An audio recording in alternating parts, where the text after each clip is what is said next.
Shwmai a croeso cynnes, and welcome to the What's Your Story podcast. I'm James Owen, a Welsh filmmaker and storyteller, and I'm passionate about sharing stories.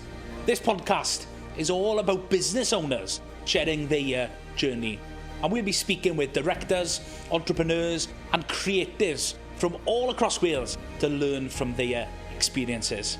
We believe everyone has a story to tell. What's your story?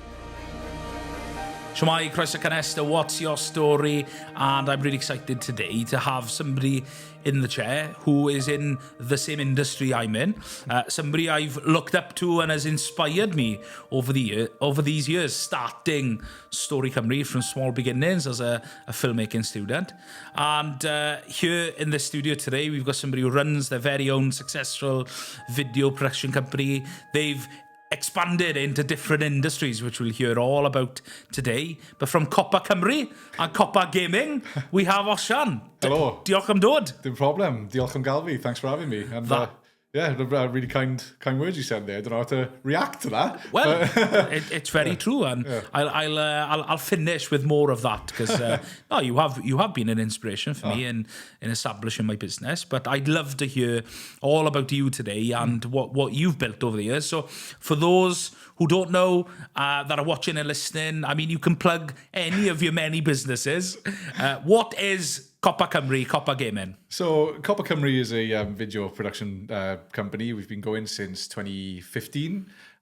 We work in TV documentaries, we work in corporate commercials, and we've been fortunate enough to have a really good list of clients such as Penderyn, BBC. We do a lot for Espadrec as well. So we try and expand our portfolio, but by maintaining the same sort of skill set going across all of them. Really, it's opened a lot of cool doors for us. Like, we're really lucky to be working in Wales, which makes our job easy because Wales is class. But also we do a lot of international shoots as well. Recently we've expanded into video games, and that's in no way relation to the fact that I love video games myself, if anyone asks. But yeah, it's a really exciting journey for us at the moment. So Copa is basically a place where people can create and be deeply rooted into being from Wales. And I'm guessing the sort of landscape of Wales itself, the mountains, that's probably inspired the branding in some sense? 100%. Like, our logo is a mix of Bannau Brycheiniog, Brecon Beacons, and Eryri, Snowdonia. When I first started being a camera operator, I was like, what do I film? How do I practice? What do I do? I was in Bangor Uni at the time doing media, and I was like, I'm just going to go buy a camera and just go, I don't know, out into the mountains and just film stuff, pretend I'm David Attenborough for a bit. And really that's where I got the bug. Like, I think everyone who does camera work or any profession they truly love, you remember the time where you go, this is what I want to do. You know, to me, it was in the mountains. And Copa is really does two things really. It allows us to have enw Cymraeg, a Welsh name that anyone can say in any language, which is really important to our identity. But it also reminds me of why I started, you know. And I think the more you go ahead in business, the more you kind of forget why you started, and you got to really maintain that sort of spark and that reason why you do what you do, because it's a cool job. But sometimes, like any job, it can get really difficult. So yeah, that's where Copa comes from, and that's why there's mountains on our logo. And yeah, it's really cool. But you didn't start as Copa Cymru? No, really good knowledge, fair play. You'd be great in a pub quiz. Yes, put me in your team. Yeah. So you went to study filmmaking, and growing up, is that what you really wanted to do? You wanted to be a camera op? I wanted to be a firefighter. Stick to your dreams, kids. But yeah, like, I didn't know what I wanted to do. I was pretty lost in terms of what I really wanted to do. I didn't have anything that gave me that like feeling of like, this is what I love doing. Went to Bangor Uni when I was 18. Did media because I just wanted to do something that it was cool. You know, I didn't really know what I wanted to do at the time, and I got there, and I think a huge testament to the lecturers and stuff in Bangor for really pushing me in the right direction. Like, we've got one called Geraint Ellis, who I'm still in touch with today. He's the lecturer that really said to me, like, you should really consider doing this a bit more seriously. And he saw the potential, and he really helped nurture me into the person I am today.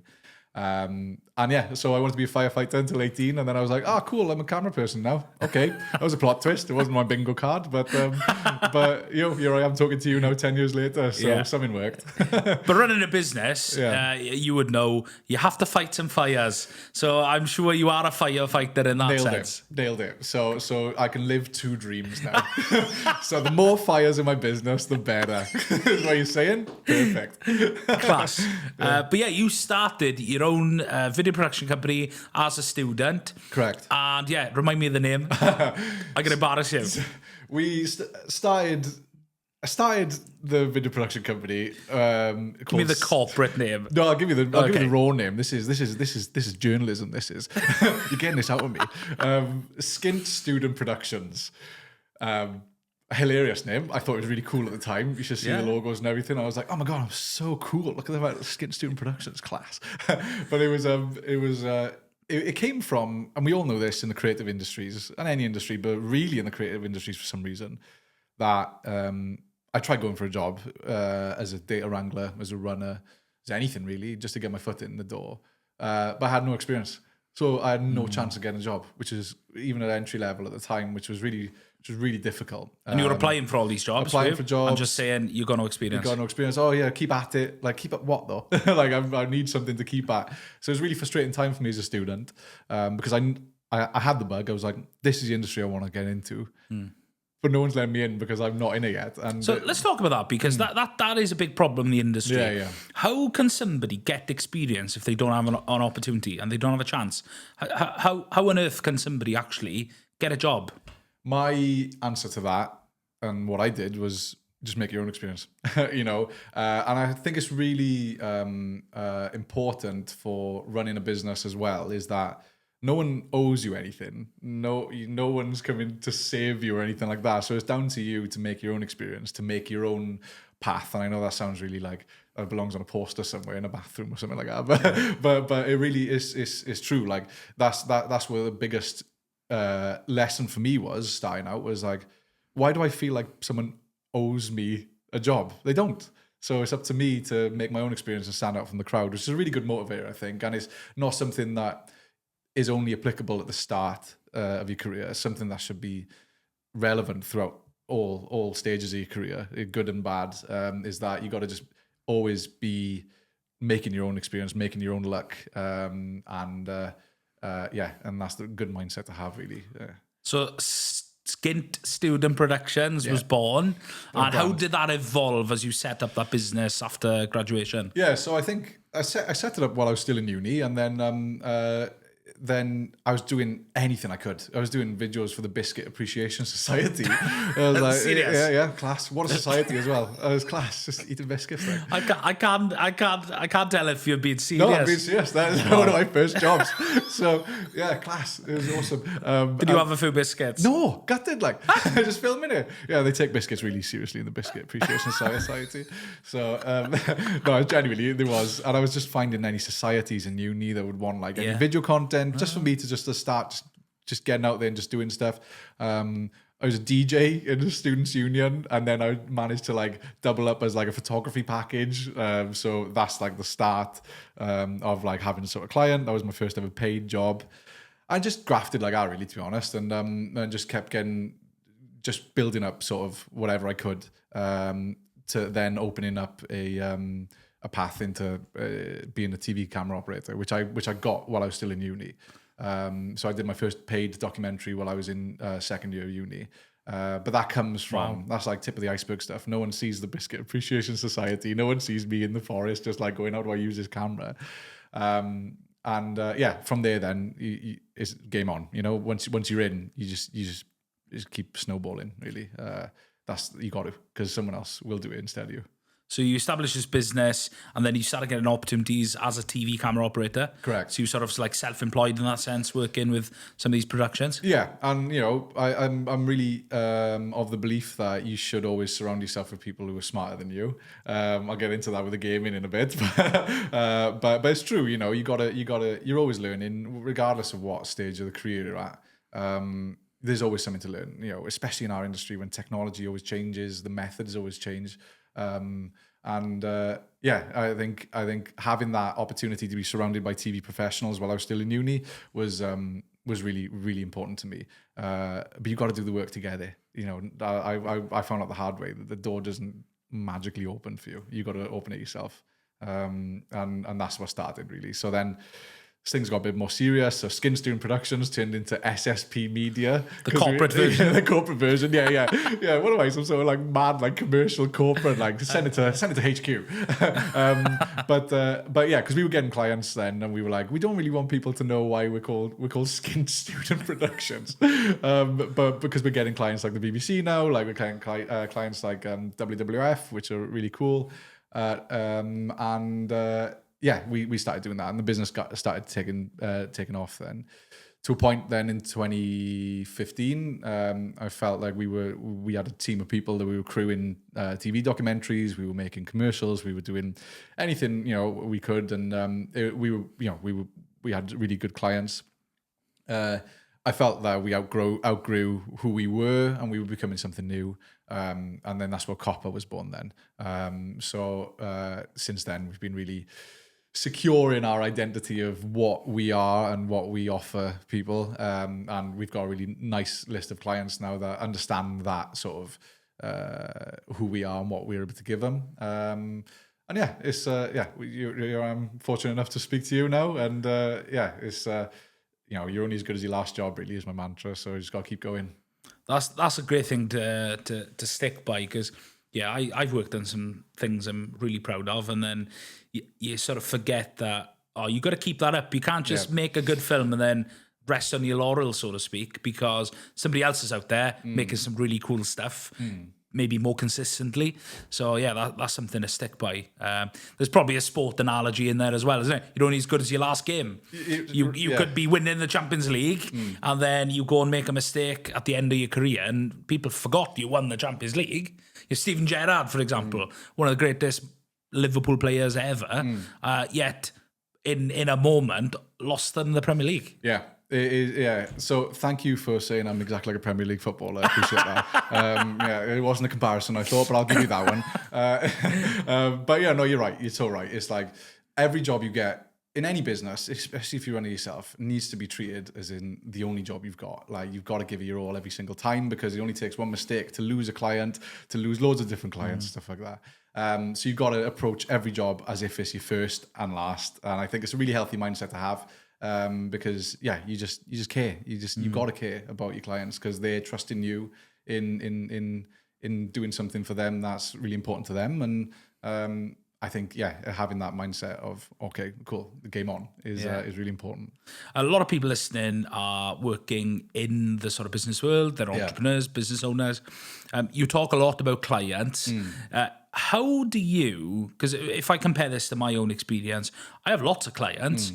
But then maybe lots of them, you maybe work on a standout project and maybe you never work with them again. But what I can see from your experience, you work with these people time and time again, like Penderyn, a great example. They bring out a new whiskey and there's a campaign in and around that. So what's the secret to retaining those customers and getting them to come back to maybe deliver something new? Relationships, as in human relationships, not corporate ones, I think is sometimes seen as a weakness of being yourself in business.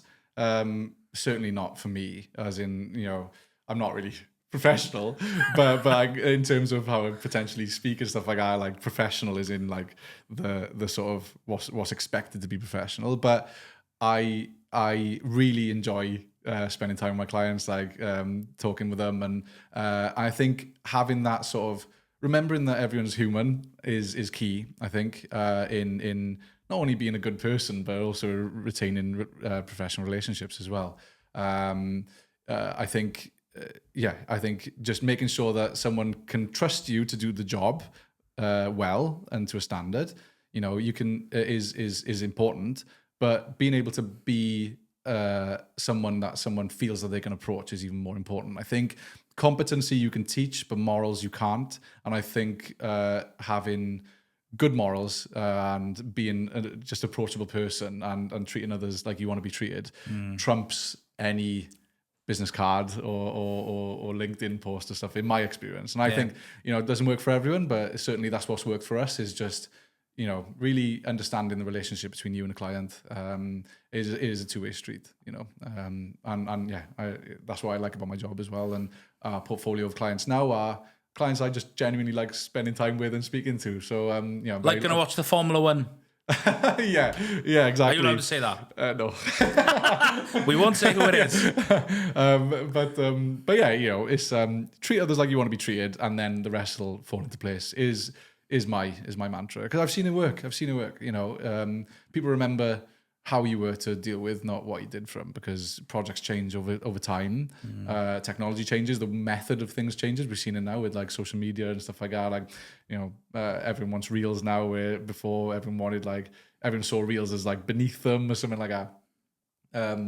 Things change, but people don't. I think keep being a person that you would want to deal with, I think is the secret to retaining clients that you want to retain. Yeah, I think you touched on it earlier there. Character and skill are often another comparison. You can be the most skillful person in the world in a particular discipline, but if you have poor character, you might get the job done, but maybe that person's not going to come back to you. Exactly. And on the flip side, you can have a very good character but low in skill, and sometimes that wins you over, because you might not be the best at technically delivering a bit of work, but if you've got good character, because you can teach skill, you can't teach character. Exactly. If you have poor character, there is no coming back from that. No. You cannot build good character, I believe. It's something that's part of us innately. It's part of our personality. 100%. And in our industry, it's such an intimate relationship with a client, like especially maybe in documentary, for example.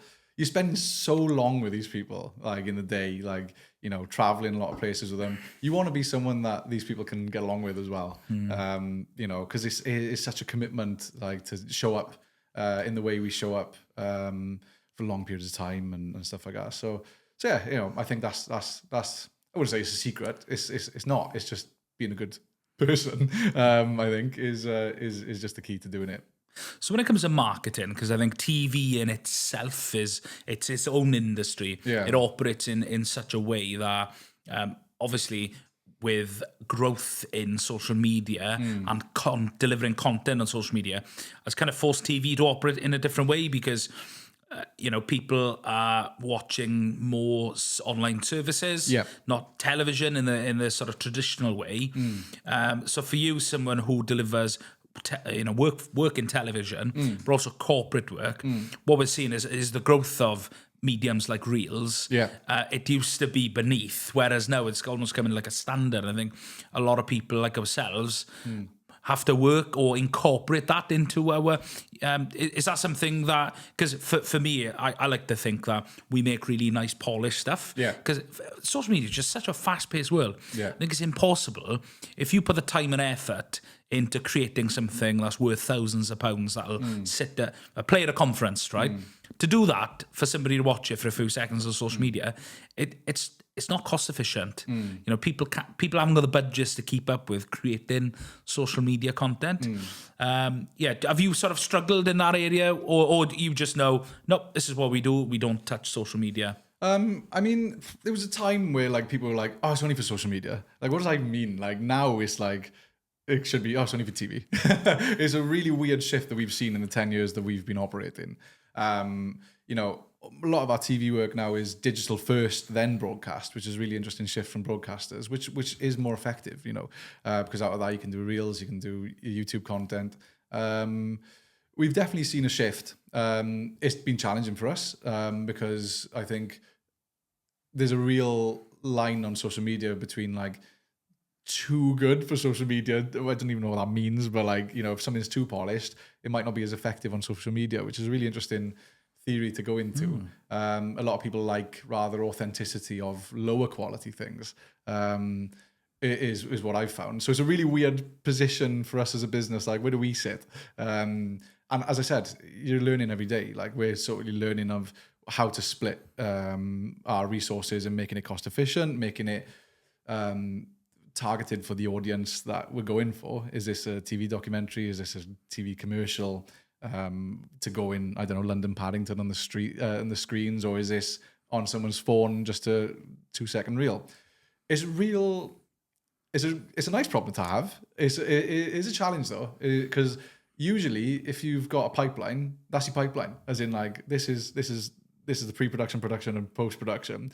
And now you're like, this is pre-production. Okay, well, where's it going? Who's watching this? And that really does have a massive effect in a good way, in a challenging way, intellectually challenging way, I'd say. Although I wish it would be easier. It's something that I've struggled with because, you know, for over the years, we've sort of developed and grow, and you win jobs. A lot of it for us has been very informal. We've never... I don't think I've ever applied for a tender yet. It's a piece of work to tender for things, isn't it? And so it's something that I've just not really had the capacity because you're busy doing the creative. So something I want to explore. But then I've often asked myself, you know, some of these companies in the marketing world, they've got tens of staff and they've got these retainers. And I'm like, well, how can we get a retainer? Because most businesses in South Wales have a cash flow problem.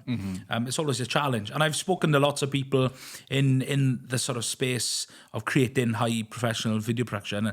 And I think that the consensus has always been, retainers don't work for that sort of level of creative input. Is that something you'd agree with? Yeah, we're not on retainer with anyone. And it's not efficient for me. Personally, I don't think. We don't like to, and we say this to our clients, we don't like to stay on the same job for ages. Like, I know it doesn't, it's a good business model if you're that sort of business, but we're sort of fortunate in a way that we've got a diverse range of clients, diverse range of jobs that we can just get stuck into every month. Diversification is key, I think, for cash flow in any business, which led us into starting making video games and animation in addition to video production. I'd say that's our sort of response to not being on a retainer, is going, well, let's just see what our skill set is.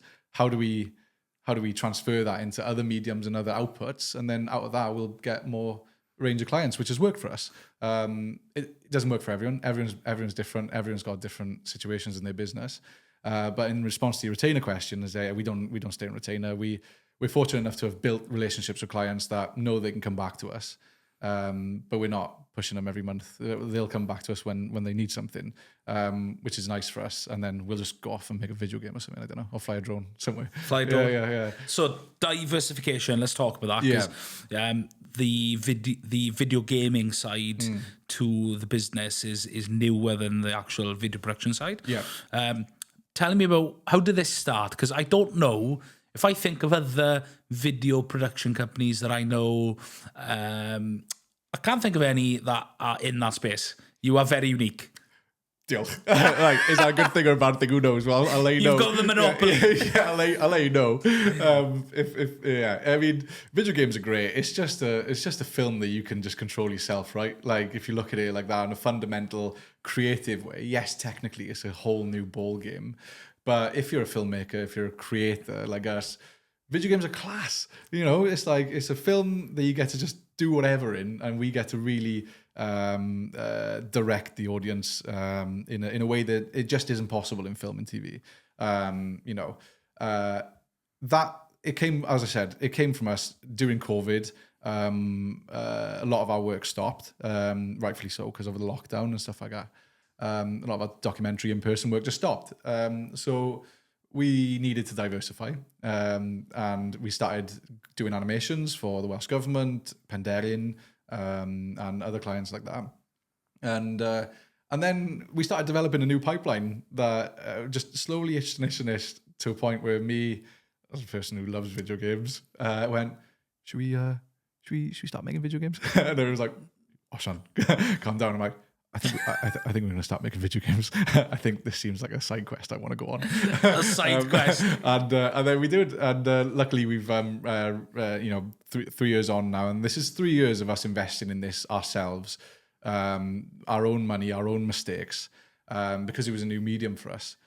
3 years on now, we're fortunate enough to be one of the game developers who've just won Creative Wales investment for our video game, which is wild because 2.5 years ago, if you said to me that we'd have a team now, a full-time team making video games, I'd have gone, that's not gonna happen. But you just gotta trust the process. If there's something that you want to do it. You can only, what's the worst that can happen? You'll fail. Nice one. Do it again. Do it better. Learn from it. That's definitely the video game journey for me. Like video production work, great. I really enjoy doing it, and yes, there's lessons to learn and stuff like that. But I feel like I'm pretty comfortable in that space. Video games, what a brick wall for me, but a good one, because the amount of times we've hit our heads against that brick wall over the last 2.5 years, to a point where we've now got significant investment for that business, is a really meaningful process, I think, because it just teaches you to just be resilient, trust in yourself, and just keep going. And we've got a team of 8 now in Copa Gaming, we're fortunate enough to go to San Francisco every year for the Game Developer Conference and stand shoulder to shoulder with people like Unreal Engine, people like Epic Games, and Xbox and things like that. We started a YouTube channel where we wanted people to learn how to use Unreal Engine and go on a journey with us. We're just shy of 18 million views on that at the moment. And that helps us open up a lot of doors in the video game space. Yes, we haven't got a video game made. Again, make experience, get your own experience to make experience. So we're like, okay, cool. Let's go with the YouTube channel. So Matt Aspland, our lead developer, is a very well-known developer in that space. And that's our version of doing what we did with video production. Is like, let's just rely on ourselves to open doors ourselves. And that's led to where we are now, really. So yeah, it's crazy. Cool. It's cool. And is this a separate business now? Copa Gaming and Copa Video are 2 separate businesses, but they're under the same sort of topco identity, really, as Copa. Yeah. Cool.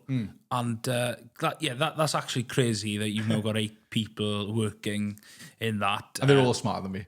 Oh man, they're all so much smarter than me, which is a good place to be. Like some of the conversation, we were in a team meeting yesterday, and I was nodding, and I don't know what I was nodding for. Like, they were like, I was like, yeah, oh, that sounds awesome. Yeah, it's cool. And they could have like taken my car and house. I don't know what they've had me to agree to, but it's so important. It's so important to surround yourself with people who can teach you something every day. Just like hopefully they can get something from me in whatever way they can. It is so important. It's such a 2-way street in a team, and I've been really fortunate in that respect. I think that's a key thing there. Bringing people on board who are smarter than you. That's the secret to growing a business, because 100%. There's only so much you can do alone. There's only so much that I can do as an individual. But when I find fantastic people who can animate and take better photographs than me and are better at admin, well, there are. I can have all those 3 key areas doing better than if I tried, So I think there's a great lesson in that if you show humility and you want to learn and build people, equip them, give them the skills and the necessary tools to do their job, well, that's going to be the start of growing something fantastic. And literally out of a small little...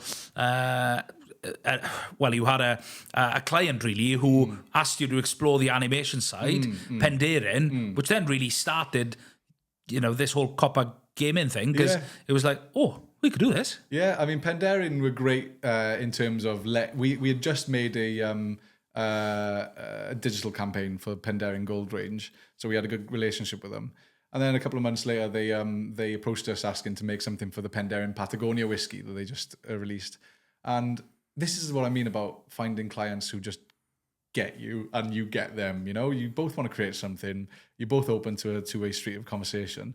And I said, oh, well, maybe we Penderin we want to do something for the Penderin Patagonia whiskey. And I was like, oh, cool. I mean, I don't know what you think about this, Penderin, but do you want to do like a CGI animation with our new gaming team? In my head, I'm like, Osian, shut up. Like, what are you doing? And I was just like, what am I saying? Anyway, and this is testament to them as a client as well. They went, yeah, okay, then let's do that. And I was like, oh, okay. And I was really transparent with them. I was like, this is going to be a learning curve for us. This is new, but you're in safe hands because. But I'm just letting you know this is something that we're actively developing. And yeah, I'm really proud of what we achieved on it. And that helped us fund our first trip to San Francisco then for the Game Developer Conference, which then snowballed into where we are now, where we had a relationship with Creative Wales, where we had a relationship with people in the gaming sector worldwide. All comes from just taking risks and just backing yourself. And as long as this, I'm not offering to like drive a plane and jump from it. Like, is within my realm of skills, but it's something different, it's something challenging. And I think that's really important to see, like what's in your toolbox as a business, as a creator, and what can you start developing as a result. If it feels alien, if it scares you, but you've got some tools that can help you do it, I think it's a good idea to do it. Excellent. You would have maybe seen on some of the other episodes, so we always ask our guests about people who inspire them, influence them. And this podcast is all about telling stories. We're going to hear a snippet of yours today, which has been fantastic and insightful. If you could sit by here, or could be where you come from, up in Ponty, if you could sit down and listen to somebody's story, somebody who just, could be somebody in the gaming industry, could be somebody in video production, and you just love to hear or ask them some questions, who might that be? Who would you pick to sit in front of and hear their story? Good question. It's a good question because there's so many amazing people doing such cool stuff. That's such a politician answer, isn't it? There's amazing people doing really good stuff. No, I think I'd vote for you. I think I really enjoy seeing people from Wales doing really well on a global stage. There's sometimes a mindset of like, little Wales, we can't do it because we're Welsh, so we couldn't do it. But when you see Welsh people just smashing it, like in the world, it's so inspiring. And in that respect, I'd say I'd probably want to sit down with Tom Daniel from Rocket Science. They are easily now the biggest gaming company in Wales, but they're in Austin and New York as well. And he's a Bridgend boy. Is he? It's so cool to see him smashing it. I'm lucky enough to know him anyway, but I've never really sat him down and like spoken to how have you really got to this place? How have you got to a point where you've got this really successful business and you're smashing it, and also teaches me how to treat other people because he treats other people how he wants to be treated, and that's such an important sort of trait to have. So yeah, I think he probably will be on. He'll probably come on the podcast as well. He's class when he's in Cardiff, so we will make it happen. Tom, no pressure, but maybe we'll invite Scott. Scott was here on the previous episode. Maybe the four of us will have a coffee and talk about Band of Brothers. When I just met Scott, it's not a big fan of Cold Town. Amazing, like we've done some work with them before, which we really enjoyed. It wasn't on my bingo card to come here today and just start talking about Band of Brothers with Scott from Cold Town for like what? Well, it felt like 2 hours. Like it was awesome. So yeah, I look forward to me and Scott, who've just met today, going to Normandy together and just watching Band of Brothers. So yeah, I think that's a really good outcome of this podcast. So thanks for facilitating that. Well, you're very welcome. For context, that was a conversation we had before recording this, but yeah, great. I think no context works really well. Yeah. Osian from Copa and Scott from Cold Town to go to Normandy for a stop. Make it no context. Great. Oh, thank you. And yeah, great to hear that. I mean, gaming in Wales has grown significantly. I mean, Creative Wales, they've been sponsoring companies like yourselves to go out to these, worldwide conference. Yeah. And yeah, I've got friends, we've had people on the podcast.